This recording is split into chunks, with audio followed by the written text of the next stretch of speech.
Bonsoir Émilie. Comment faire honneur à ces produits d'automne, chef? Ben écoutez, en ce moment on a des beaux légumes d'automne qui arrivent, notamment des légumes racines. Et en fait nous on est très friands d'utiliser tous nos légumes et en faire des conserves aussi. On fait de la lactofermentation. On utilise des cocottes de légumes. Enfin, on utilise le fruit en lui-même.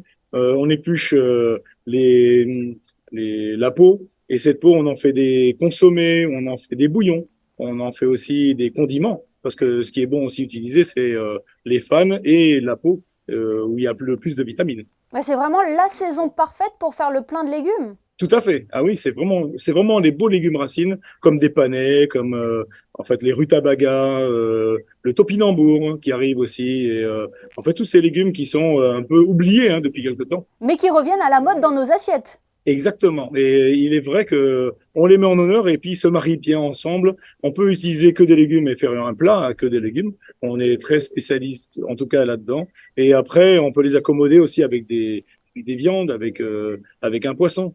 Et c'est quelque chose qu'on utilise, tout l'hiver. Hein. Un légume qui est traité aujourd'hui, on peut le fait de mariner ou de le mettre au vinaigre ou de le laisser légèrement fermenter, vous pouvez en servir tout l'hiver. Et justement, comment sublimer ces produits d'automne? Donnez-nous un petit peu l'eau à la bouche.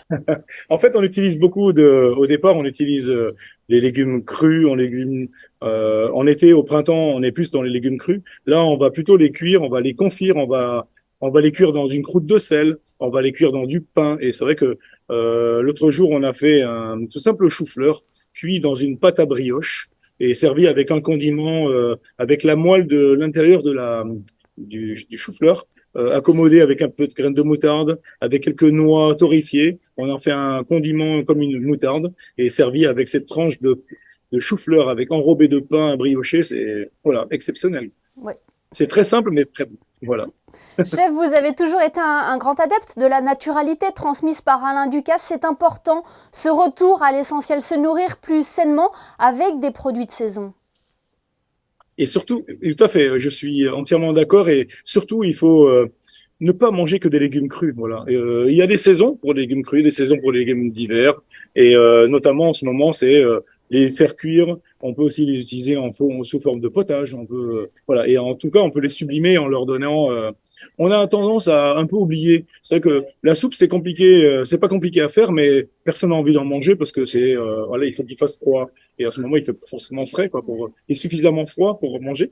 Et donc l'idée, c'est de les mettre sous une autre forme. Ça peut être comme un beignet, ça peut être comme un, alors mélangé avec d'autres céréales pour en faire peut-être juste pané ou un gratin, et c'est très bon aussi. Chef, une petite parenthèse, parlez-nous de Jardin Secret, votre restaurant sur le domaine de Loucalin dans le Var. Oui, alors nous avons ouvert le Jardin Secret depuis quelque temps, depuis maintenant 3 ans, et nous avons été récompensés d'une étoile verte. D'ailleurs, aujourd'hui, nous sommes en train de l'exporter aussi cette étoile verte. Nous faisons un premier événement en Thaïlande, à l'hôtel Explorer, et c'est la première fois qu'on fait un événement gastronomique comme ça, et j'en suis très heureux en tout cas, et très fier en tout cas de pouvoir mettre cette étoile verte en avant. Et chez nous, donc, ça passe par l'échange, ça passe par aussi l'échange qu'on peut avoir avec nos clients, l'échange qu'on a aussi en cuisine, en salle, pour transmettre ouais, ces valeurs de la durabilité, de la saisonnalité. Et on est très heureux, en tout cas, de pouvoir vous accueillir et utiliser aussi des produits locaux comme le safran, qui est aussi bientôt à l'honneur hein, sur nos tables. Voilà.